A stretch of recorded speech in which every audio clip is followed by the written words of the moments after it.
Whether his boss desired an exquisite melanzane alla parmigiana for lunch, a discreet last-minute delivery of cocaine for a dinner party, or advice on what to keep or return from the latest net-a-porter haul, Ian made it his business to fulfill every request with effortless ease.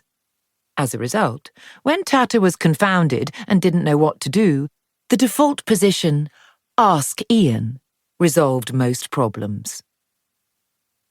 Even now, when Ian was suffering his own agonizing heartbreak, he undertook never, ever to let down his employer. He was as important as a husband, often more so.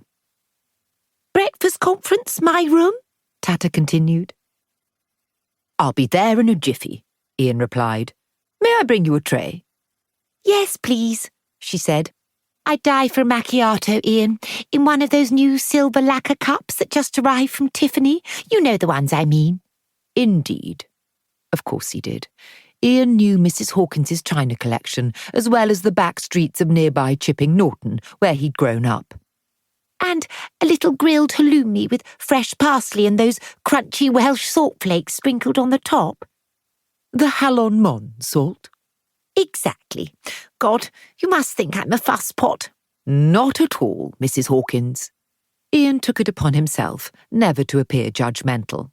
After all, butlers couldn't afford to be critical of the 1%ers who kept people like him employed. "I'll bring a tray to your room as soon as it's ready." "Then we'll discuss everything." "Pronto," said Ian in his immaculate Italian, and rang off.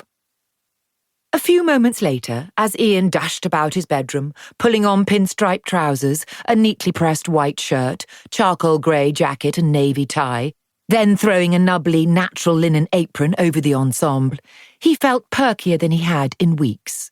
The reason? Within the butling universe, one's boss's social status was immediately and in parallel conferred upon their staff. For reasons which will soon become clear, Tata Hawkins had recently fallen far in the hierarchy of Oxfordshire, which had meant Ian's position had taken a tumble. He'd tried not to mind, but the social slide had been humiliating. But now that the new chatelaine of Great Bottom Park was paying a visit, goodness! Mrs. H was on her way up again, and Ian would be too. He just needed to make sure Tata didn't put a foot wrong. His help was, as per usual, critical. Ian slipped a pair of circa 1993 Gucci loafers in toffee-hued suede. He saved his tips to pay for his treasured collection of retro Italian shoes, gently closed the door to his bedroom, and made his way downstairs and out of the annex. He then lolloped at a gentle canter across the gravel to the old coach house next door, praying that the party-planning extravaganza he was about to embark on with Mrs. Hawkins would distract him from the ghastly loss he'd suffered a few weeks ago. Although he was, of course, far too professional to let his boss ever see his pain, it had been a struggle. But this morning, things seemed rosier.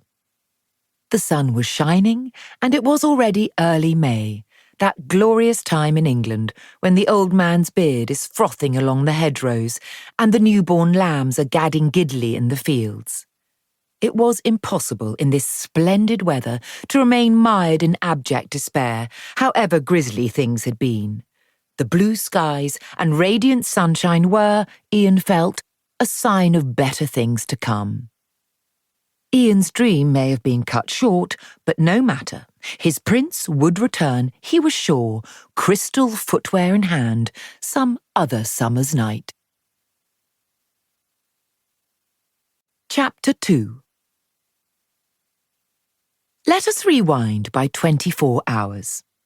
Only yesterday, at 11 o'clock on Sunday morning, Ian could be found tending to a nervous Mrs. Hawkins, 39, but officially age 38, and her overexcited 8-year-old daughter Minty at the annual village fete, which was taking place in the grounds of their home, the Monkton Bottom Manor estate. Ian had suggested that Mrs. H establish base camp in the Tulipery for the day, and there await the arrival of two of her closest friends, Sophie Thompson and Fernanda Ovington Williams. The sun-dappled spot was far enough away from the tent.